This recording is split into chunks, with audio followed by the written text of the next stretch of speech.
Welcome to Workout Masters Healthy Living episode 38. This is Ruben. And this is Aram. Today we got a bunch of questions, people asking us. You know, we mentioned a lot of times you should eat more fat, good fat, bad fat. So today is the episode about fat. So we're going to talk about what is the good fat, what is the bad fat, and that is according to us. Of course. It's our personal opinion. It is a personal opinion. This is not a scientific video blog, even though we take our information from scientific literature. Ultimately, you always want to double check and make something, do something that makes sense for you personally. Absolutely. Yeah? And if you do have any questions or you want to get any extra resources or from where have we extrapolated this information, just drop us a line and we'll be more than happy to provide you with that information. Absolutely. So this is the thing. This fat scare started like 50 some years ago. So ultimately the theory goes, if you eat fat, you're generally going to get fat.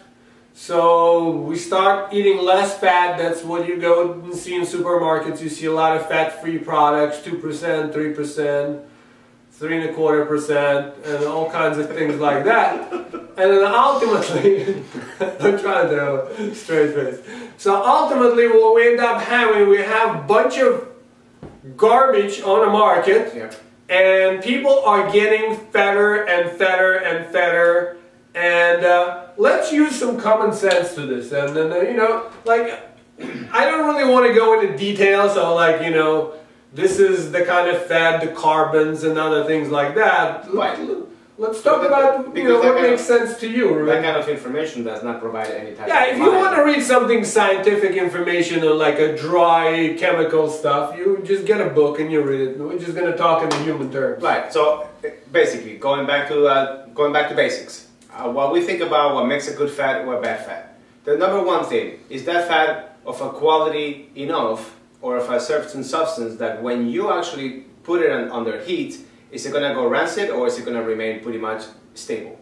And that's the difference. The stability versus instability of the molecular structure of that fat under heat. Because obviously we use that fat for cooking. If you're going to eat it raw, that's a different story. But you know, most of the time when we talk about fats, what makes it good or bad sometimes is the ability to maintain molecular structure under heat. So a higher you're going to heat it, a more stable it is. Ideally, yes. Okay. Right? When we're talking about, you know, fats that cooking. we're going to cook with. And that point is the point where it starts smoking. Yeah? So when you cook the oil, the second it starts smoking, that's the time when it starts breaking down. It's already broken down. Broken down. So if you're cooking, let's say, with olive oil, or you were making whatever, and the pan by any chance, because you were not careful, you just, you know, talking on the phone or whatever, and you saw that the pan started smoking, do yourself a favor, make sure you discard that oil. Be careful how you discard of it by means, you know, of dumping hot oil, because it can jump up you. For example, if you throw it in the sink and the sink is full of water, that oil is going to jump right back into the air and it might hurt you. So be careful with that, because I made that mistake once. And that's not the only damaging effect of the oil. No, for sure, for sure.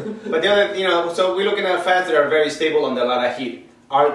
I would say you know, in that sense, you know, our top 3 fats that actually are really, really good to consume, either raw or cooked, because they maintain the structure once again, is going to be coconut oil, butter, and olive oil. And as my experience goes, I will put them in that order. First coconut, second butter, and butter we're talking about ideally raw, unpasteurized, you know, cow's milk butter. And although you can have, you know, sheep, you know, goat, whatever goat butter you can get. And third, you know, will be olive oil, and we're talking about an extra virgin cold press olive oil. Not light. Absolutely. I absolutely agree. I love the fact that is coconut oil getting more and more popularity. I think it's an excellent product. I've been using it for years. Absolutely. I use it as a cooking oil or as a moisturizer. Raw butter is also excellent. I definitely agree with olive oil, even though I'm not a big user of it. No, neither am I. I mean, I can have probably a bottle that's about, you know, a quart, and it'll last me for a long time. For a long time. I usually use it for salads. Yeah, it will be consumed raw. So let's talk a little bit about why is this thing about fat? You know, what happened? I think that you said that it was something around 56 years ago when the industry tried to make changes, but I think it goes even before that. Prior to World War I, there was a huge discrepancy between the manufacturers of fat, which was the people that worked for the beef and cattle industry, that they were using that the fat from these animals to make candles and stuff like that. Realized that back then electricity was nothing common. It was a rare for people to have lights in our house like we have today. So, and the other thing that the grain industry was coming into play and seeing that they can actually feed all these lamps with oil derived from grain. So it was a great industry kind of feud. And then starting up brand new industry that was bringing up the oil on the market that is cheaper. It's cheaper, it's easier to get, it doesn't smell. Mm-hmm. There's different factors that actually accounted for it. Okay. And obviously everybody started kind of, backslapping each other and making everybody look bad, saying one thing is good for you, one thing is bad for you. Anyhow, I don't think that's neither here or there. Mm-hmm. What's important to know is that, and this is a statement that we make almost like a blanket statement. Fat by itself or for itself does not make you fat. And that's the main idea that people have, that when they consume any type of meal, any type of food that might contain a higher percentage of fat. I think it has an ability to make you fat. Of course, that's a given. Anything that's an excess, it will make you fat. Of course. But it's not intrinsically going to make you fat. Intrinsically, it's not going to make you fat, yeah. But the important thing is to realize that people are actually doing the opposite. They just go in the opposite direction. They're going 180 degrees out of phase, and they go for everything that's fat-free. And fat-free, it could be very dangerous. There are certain things that are good about fat-free, and I will not mention them. I'll keep that to myself, because it's important to know. But there's something very important about eating good quality fat. If the quality that you eat of fat that you're eating is good or bad, it makes a huge difference in your metabolism. So that's why it's so important that we actually consume, like we said, the coconut oil, the raw butter, and the olive oil. So let's talk about what's the good things about fat. Let's think of it like this.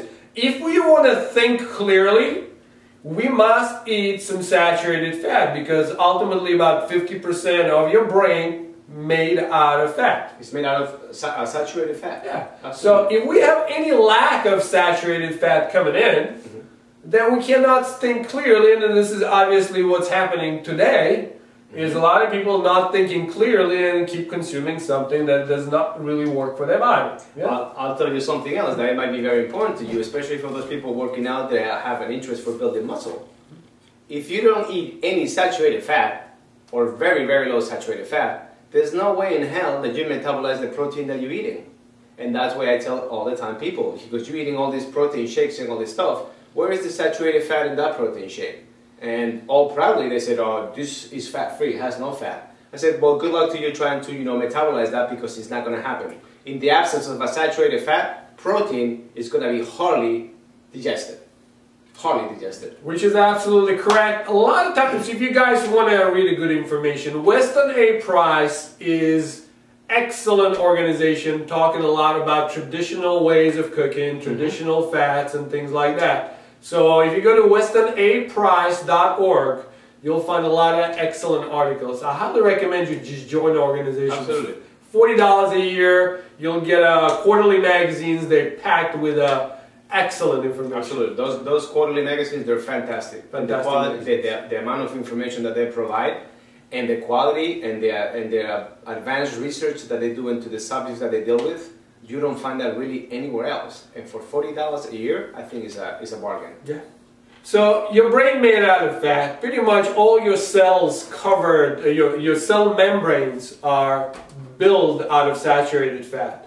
I mean, we can go lists and lists of very important things, but I truly for me, Ruben, my friends, when I think about it, I always, they do studies. The study's been conducted 20 years, 5 days, I don't know, 30 years, 40 years. Sometimes you'll find rarely a 50-year-old study. But the actual study is the fact that we live on this planet. And sometimes I wonder how people think. Let's truly think, we lived here for at least 1 million years. Yeah? Well, I'm just saying at least 1 million years, so it's kind of like you know, 20-year study versus 1 million year study. It's kind of, you know, it has its own value to it. So if we lived here that long, what do you guys think we consume? I mean, oil industry wasn't there.